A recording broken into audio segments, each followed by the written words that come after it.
Danielle and you're listening to In Talks With, sharing ideas about culture, style, design and the arts with the people moving things forward. Today, on the 8th of September 2020, I'm in East London talking to Tiphaine de Lussy. Hi, Danielle. Hi. Nice to see you in East End. Thanks for having me in your beautiful home, which is so cool. How are you today? Very good. Well, it's exciting to have actually something that's meeting someone in real. Well, I've got to tell you, this is the first episode in this series, In Talks With, that I've done in real life as opposed to really? On the internet. Yep. Well, it's the first definitely for me. So we're kind of quite socially distant. No, we've done very well. We're 1.50 meters away from each other. I'll be precise. Now, tell me about this beautiful... Okay, I should give context. So we're sitting in your living room on these beautiful sofas, and there's some cushion covers and a blanket. Mm-hmm. Are these that are on the sofa? Yeah. Brightly coloured, kind of fluorescent colours and black. And are they part of what you do? Some of it is. This cushion is. So I make blankets handmade with my friend Carolyn. And it's called? Paris, Essex.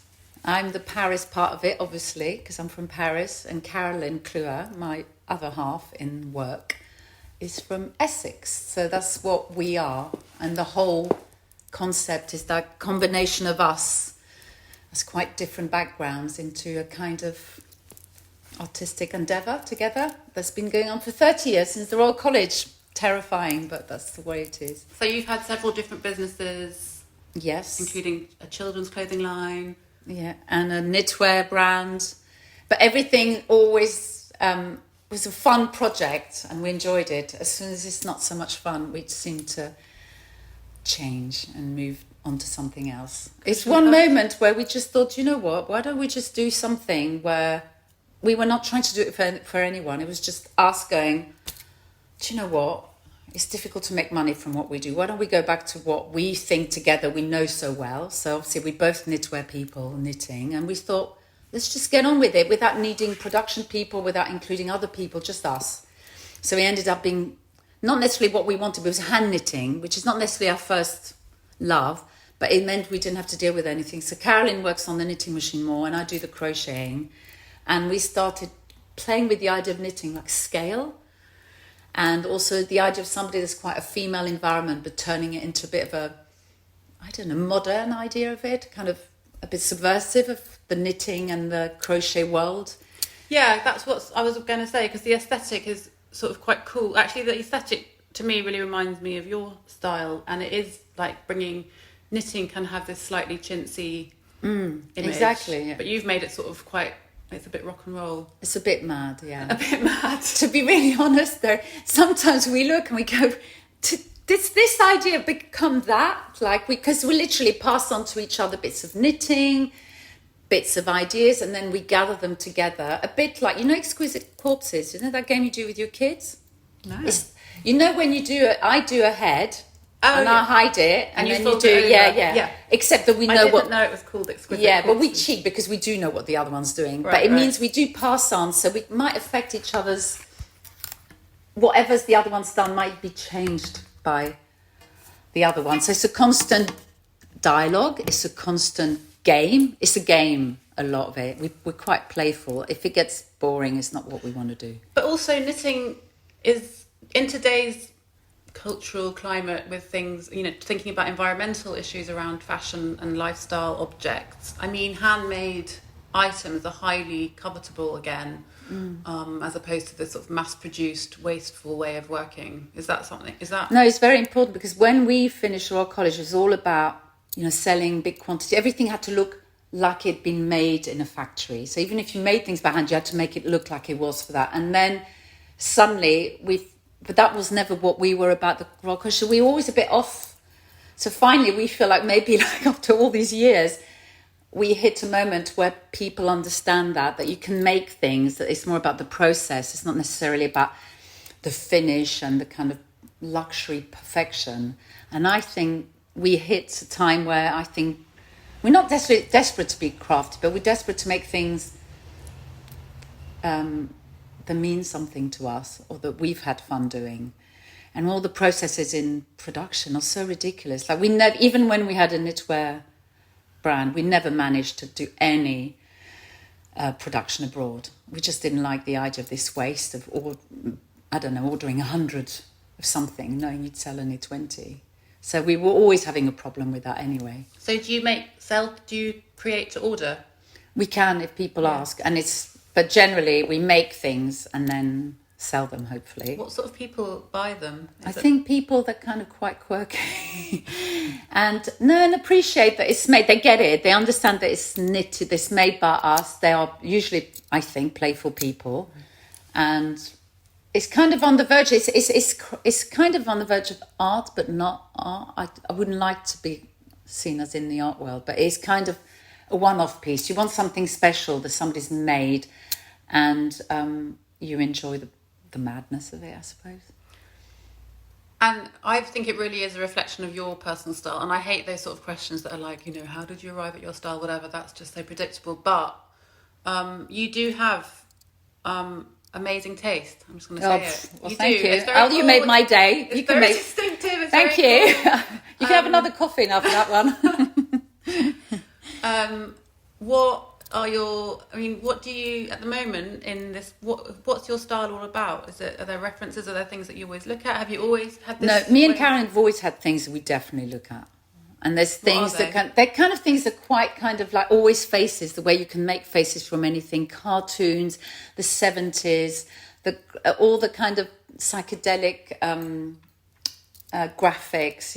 We've always loved that. And also clouds, the weather, because the weather's always changing as well. It's quite unpredictable. So things that maybe you can constantly move around, they're never quite, it's changing a lot.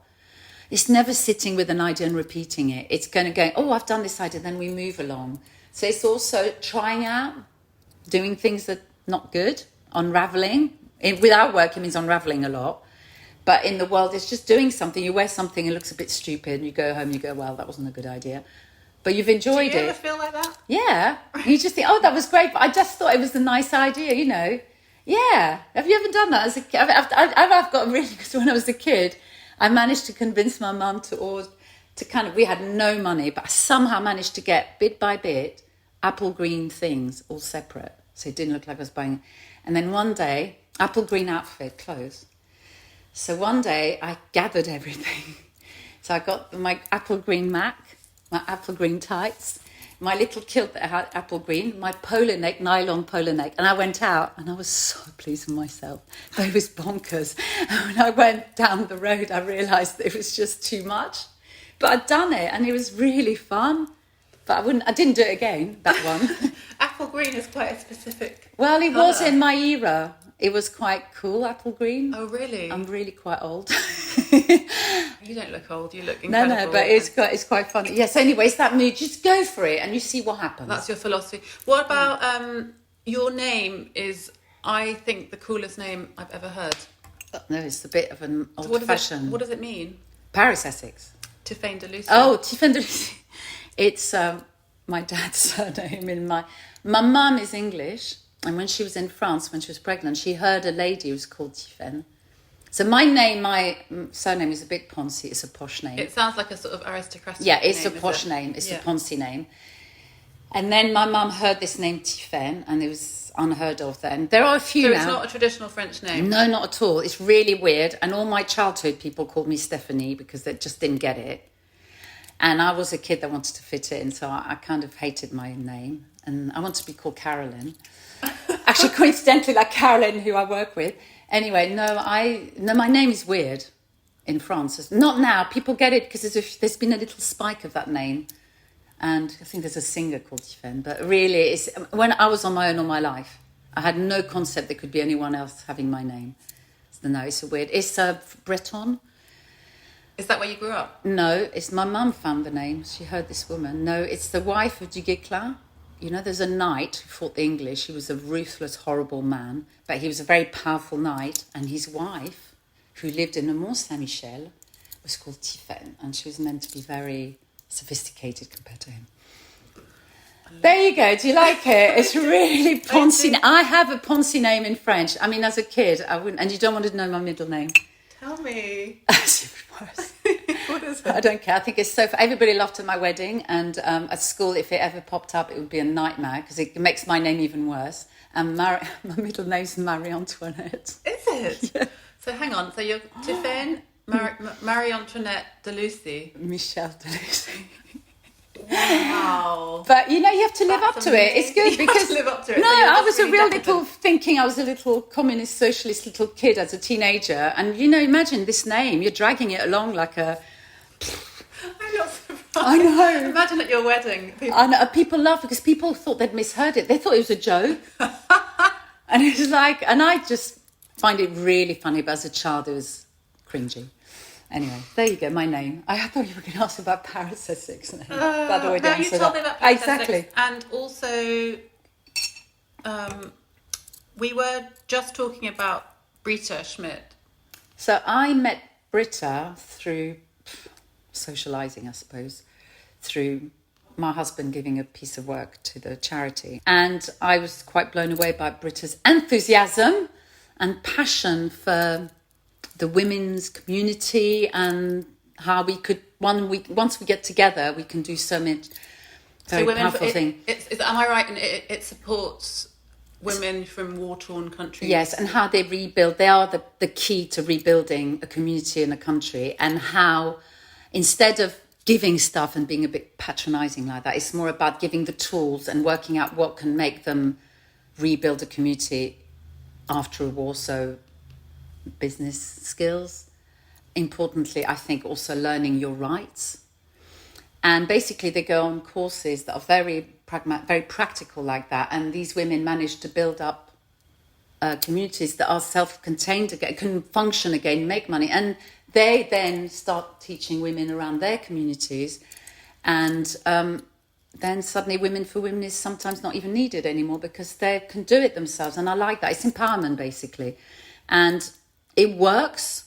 And it seems to also, what I liked is at the beginning they were not including the men. And then I said, and then she does also bring in the men in that conversation. So I find that really interesting. So my connection to what I got excited about is I'm not a great fundraiser at all. Britta's amazing at doing that and she gets so many people engaged. But what I really liked was the idea of the boot sale, the car boot sale, because that involved everybody in society. Students would turn up, everybody's gaining. I like it all fitted in really nicely. So what is the car boot sale? So car boot sale is basically loads of women that have lots of clothes that they shouldn't have so many. And we get together and we get the car very nicely. So you run it? Or No, I'm just one of the little minions. And each person has a car and we bring clothes and we ask our friends to give us clothes. And it's usually really good stuff and it's good value. So the key person for this car boot sale is Alex Eagle. So she lends the car park, she organises it. This is the people that are going I'm only a very low ground. So she lends the car park, she gets all her friends who've got lovely, fantastic wardrobes to join in, bring their stuff. And then we spend a day selling clothes at really, it just does really well. Alex Eagle's got she's got that lifestyle store in Soho. Yeah. So that's on top. So it's basically the car park above. And above the shop in Soho? Yeah. Is that where you do it? Yeah. So it's super busy, ram-packed, and it's exciting because, number one, it raises so much money. How often do you do it? Once a year, but this year they've had to do it online, which has been trickier for me. I find that more scary. I like the buzz of it's just a shame we don't have the possibility of doing it in real because it's what works for me, the whole concept. Online was more like an auction and each of us had to photograph some clothes and then people bid on them. But they still did really well because Britta and Alex are incredible at pulling off these things and making a success of it. So they managed to make quite a lot of money from online. What's it called, the car boot sale? It's called the car boot sale, and She Inspires Me is the hashtag. So it's to do. So you just look up. How would people find it if they want? I think they go to Women for Women, or they can look on Britta's Instagram. So it'd be Women for Women, Britta Schmidt, and if you go on the Women for Women website, it will say, if it's on, there will be She Inspires Me. And the money all goes towards the charity? Completely. Nothing, yeah. So I don't like people that bargain too much because I think it's for charity. It's not me making money, so don't tell me you can't. When's the next one? Well, this is the I problem. I also- think there's one on the 7th of November, but it's not a real one. It's one online. And I want it to be real, really, because it's more fun. Well, hopefully soon. Yes, well, we'll see. Have you ever bought anything at one of those cardboard Yeah. sales? And what's the best thing you got? I got a lovely Castelbajac jumper with padded shoulders and elephants and camels coming down the side. And I always buy something. Yeah, we just end up looking at each other. We're very busy, so we don't have much time. Then suddenly we go quickly, run around everybody's stand, get something. Yeah. Oh, you can't miss it. If you love a bar, it's amazing. Some good stuff. Right, Super fun. I might have to check out the 7th of November one. Okay, cool. Well... You're going to make sense of this. Stop it. You're so modest. No, I'm not modest. I think I'm always quite chaotic, so I never know. Thank you. Well, I hope it works out. Thank you for sharing about Paris, Essex. Thank you for that. And your amazing name. I know, you're going to really... Thanks, Tiphaine. Thank you. You've been listening to In Talks with me, Danielle Radoichin. The sound and theme music were by Wargie Productions and the artwork is by Patrick Waugh. If you enjoyed this episode, please pass it on to someone who you think might also like it. And of course, please do subscribe and leave a review. Thanks for listening.